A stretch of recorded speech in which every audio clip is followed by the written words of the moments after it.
The impact of COVID-19 on boardrooms of VC-backed organizations.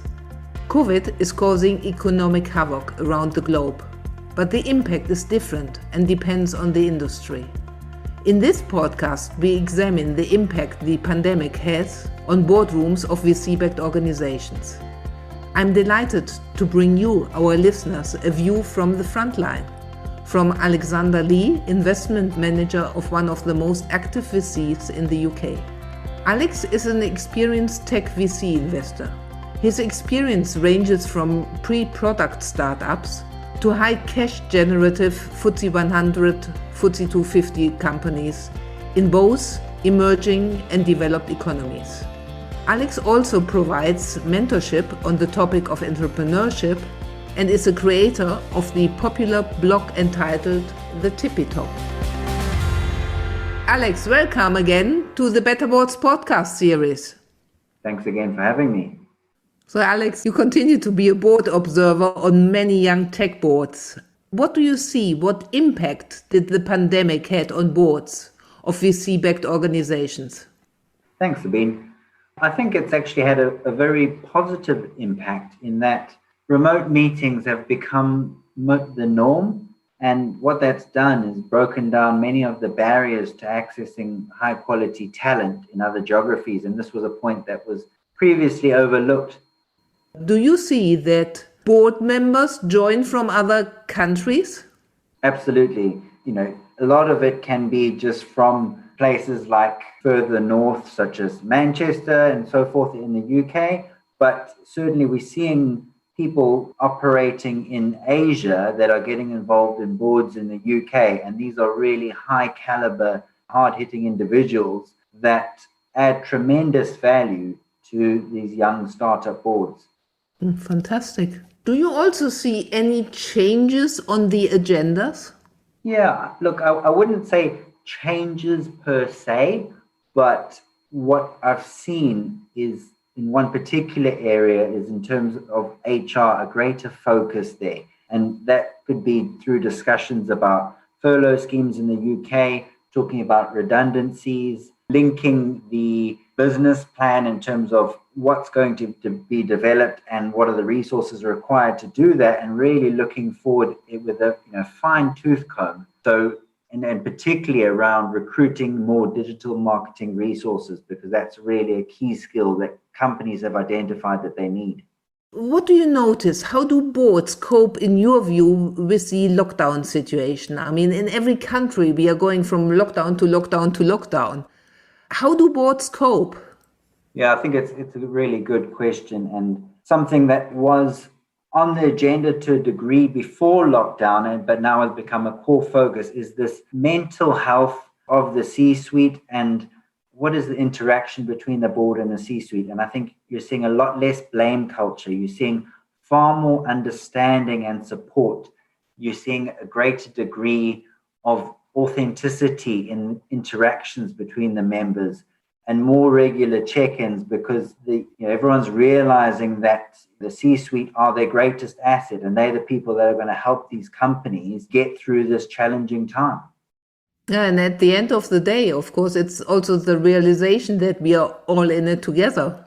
Is there anything you have seen that's working particularly well, and any good practice examples? Yeah, I think the biggest thing is regular check-ins, and even a standing weekly check-in slot, half an hour, it might be cancelled, but just knowing that someone is on the end of the phone, that you don't have to feel like you're putting your hand up for help, that support is always there should you need it. And do you actually see any discrepancies between what you see on the agendas and what, from your investment perspective, should be on the agendas?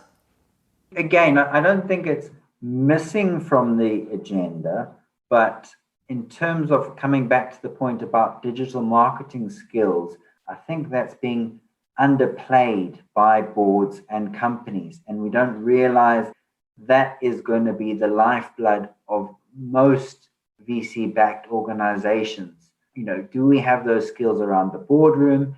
If not, are we recruiting them? And are we developing the internal capabilities of, our management teams? Are we putting them on the training? Do we know what we don't know? And where do you see the greatest risks for VC-backed organizations at present? I think this is a fabulous question because historically, VC-backed organizations were the fast movers and they were overtaking the PE-backed companies, especially the brick and mortar ones. But now what you're seeing is those same brands, those large, slow-moving brands have also moved into digital. And they've got the brand power, they've got the firepower, and they know that they need to innovate quickly or they'll be in hot water. So for VC-backed tech organizations, they now need to move faster than they ever did before to maintain that competitive advantage. How should, in your view, boards of these VC-backed organizations deal with this risk? There's obviously a plethora of strategies, but above all else, they need sector experience, digital talent on the board. Any tips how VC-backed organizations can attract this talent? Again, in terms of the recruiting, you've got a much wider playing field. You can recruit from anywhere around the world, and that's broken down all of those barriers. So it's just about making sure that you've got good recruiting partners, not only the ones that have secret black books and recruit the same sort of talent that's been on the board for 30 years. Companies need to be looking to younger individuals and people that wouldn't ordinarily be considered for board positions and start bringing them in, because the younger generation that know more about this sector than anyone else. And how can members of boards of VC-backed organizations add value in the current circumstances? Do you advise that there is a mix between generations on the boards? Yeah, I think certainly a diverse board is a strong board, and it's a really good point about adding value because there was talk about this historically, but now it's become imperative that boards add value. So, and particularly, I think the greatest area is around looking after the health of the board and looking after the C-suite. It's incredibly difficult for all business leaders, and they need as much support as they can get. And, we need to remember that they're also in very uncertain times, and they need to navigate the online world. And so the board members of these organizations need to be more hands-on and more supportive to really help get through this challenging time. I mean, it sounds like, when I talk with people who had a certain career path and are at a certain age, it's still highly desirable to serve on various boards. But what you're describing there sounds like quite a big commitment. Absolutely. I think it really should not be underestimated. Being on boards was certainly in vogue and everyone wanted to add that to their CV, but it comes with considerable pressures. And then unless you are well-versed in digital marketing and development, you might find yourself in a fairly uncomfortable position, not knowing what exactly to do, yet carrying all of the liability. So I would certainly counsel that people don't take on too much.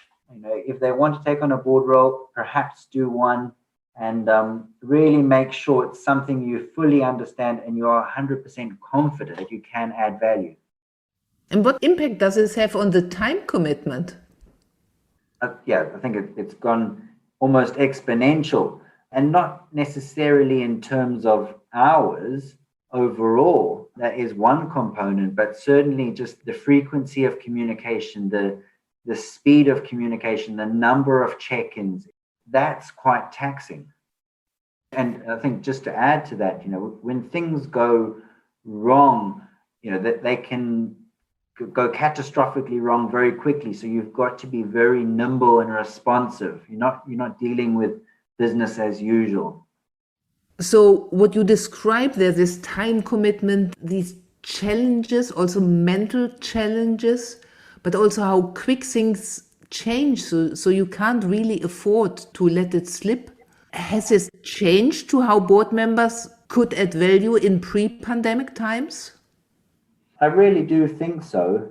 Historically, a lot of companies complacent in terms of board meetings. It was just something that had to be done, and they would relax the frequency down to 4 board meetings a year.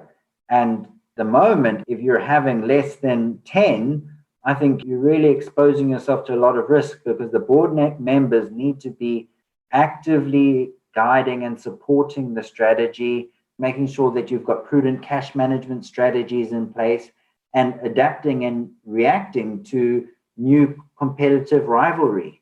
So in the past, it was a lot slower pace, and adding value was more in the form of an introduction here or there and maybe a bit of guidance on strategy. But now it's literally helping create the strategy on, not on the fly, because no one should ever do that, but we're in uncharted territories for most companies. When do you expect to see the big change? When do you expect do we get all out of this situation and economic recovery really taking shape?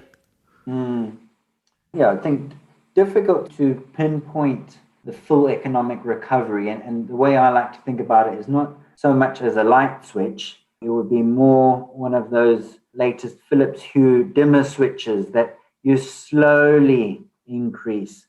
And I think in terms of a recovery, it would be more like April next year, when we're going to really start seeing things come back to a new normal, where we see a hybrid model between online and physical presence. And I think companies need to prepare for that, because as much as we might socialize with the way we used to, we're certainly not going to do business the way we used to. Any tips how VC-backed boards of VC-backed organizations can best prepare for this economic recovery? I think the only way to help mitigate the uncertainty is to be extremely prudent in terms of sales forecasts and cash runway estimates, because there's that old adage that it takes longer and costs more than you think. I think we need to double that. Coming to our last question, what lessons and insights should our listeners take away from this podcast? Sure. I think, to summarize it, it would be that virtual board meetings are here to stay. We've all proven to ourselves that we can cope in this digital world.